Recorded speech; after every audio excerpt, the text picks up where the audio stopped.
Alright mga kabuting-ting, so ayan, tag-ulan na naman, kaya kami nagre-ready na lagi pag ganitong panahon, malapit na yung habagat. Ayan, malakas na yung ulan. Hindi maiwasan na magkakaroon na naman ng baha. Ayan, so ito, pakita ko sa inyo ang aming submersible pump na Inco. Ayan, nakailang baha na to.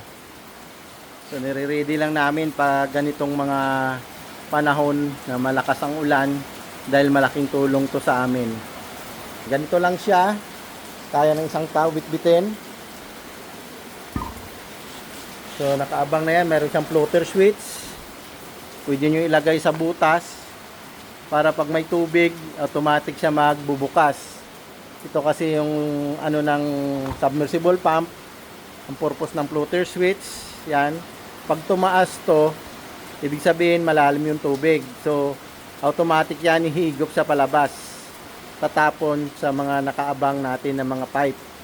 So, ngayon, pag wala ng tubig, bababa to. Ayan. Pag bumaba yan, automatic mag-off yung ating submersible pump.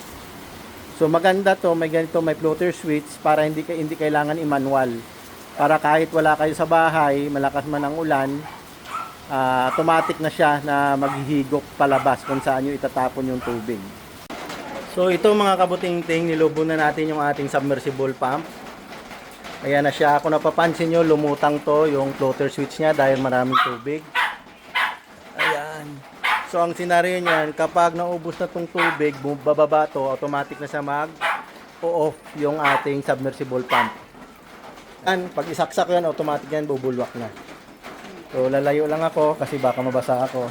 Pag saksak ko dito yan, automatic na yan magbubukas. Pero pag naubos na yung tubig, automatic na siya magbubukas. So, layo-layo lang tayo kasi baka mabasa tayo. Okay, saksak ko. Saksak mo doon.